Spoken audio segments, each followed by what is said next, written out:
mga ka-ladies, for today's ganap ay lalayas na naman kami. By the way, andito pala kami on the way papuntahan ng Roxy. Malapit lang itong Roxy sa aming bahay at napag-isipan namin pumunta dito. At syempre, hindi magpapahuli ang person dahil ang daming magagandang kuhaan ng video dito kasi maliwalas yung daan at ang dami mong makikita na like, mga tao at yung magagandang view. At syempre, hindi din mawawala yung mga greeny, yung mga puno-puno. Ito ang kinagandahan dito sa Egypt, guys. Kahit saan ka pumunta, may makikita ka talagang mga puno at napakaganda ng ambience na makikita mo yung mga puno na green at ang ganda talaga tingnan.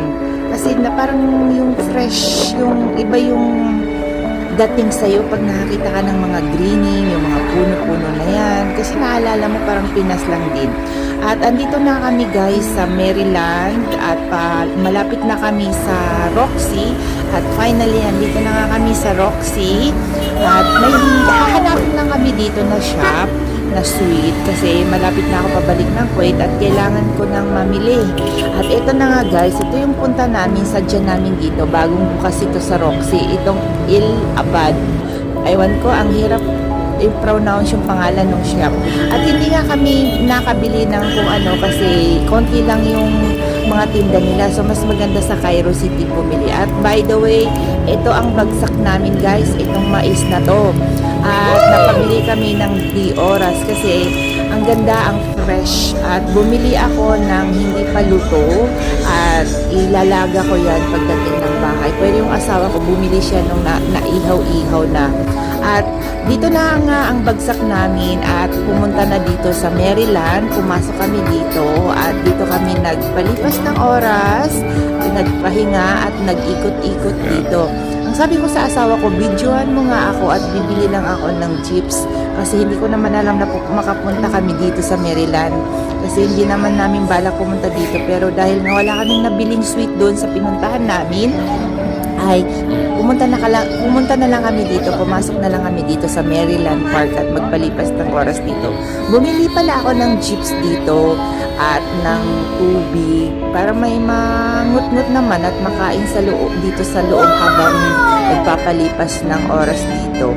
At ang dami mong makikita dito na bilihan ng mga pagkain, may mga fast food, may mga iba't ibang klaseng pagkain dito na mabibili ka dito sa loob. At ang ganda ng ambience ng Maryland na to kasi puro mga bata, mostly mga bata, yung mga chikiting ang nandito na naglalaro. Siyempre alam mo naman ang mga bata, gusto talaga yung playground. At muntik ko pa mabangga yung lalaki agad. At by the way, andito na nga kami at naglalakad at maghahanap kami kung saan kami pwedeng umupo at kumain dito. At habang kami ay naghahanap ng maupuan at nag-ikot-ikot dito, may nakita ako ditong horse na pangbata. Ang may rent yata ito ay may bayad na paikot-ikot lang dito sa loob ng park. At by the way, ito na ako nagmumuni-muni na naman at tinitingnan yung mga bata na naglalaro dito. Ang daming mga bata at saka ingay-ingay dito guys kasi puro mga bata yung naglalaro dito. At syempre, hindi mawawala yung pag-selfie-selfie, papakyut-pakyut, wow. Oh my God.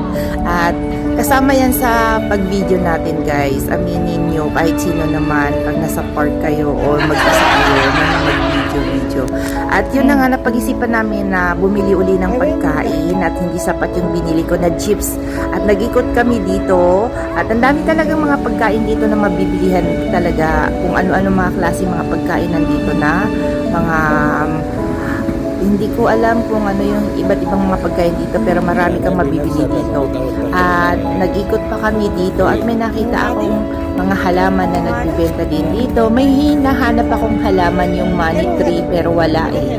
Hindi ko siya nakita. So by the way guys, pauwi na kami nito kasi tapos na yung pahinga namin na pamamasyal dito ng Liora.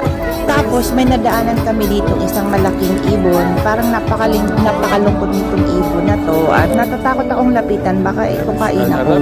Tapos sabi ng asawa ko, lumapit daw ako. So ayun, nagawa ko pa rin magpa-cute sa ibon na to. Buti na lang hindi na ako pinapansin. At yun lang guys, maraming salamat. Hanggang dito na lang yung vlog ko. At please don't forget to like and share my video. Thank you so much. Hanggang sa muli.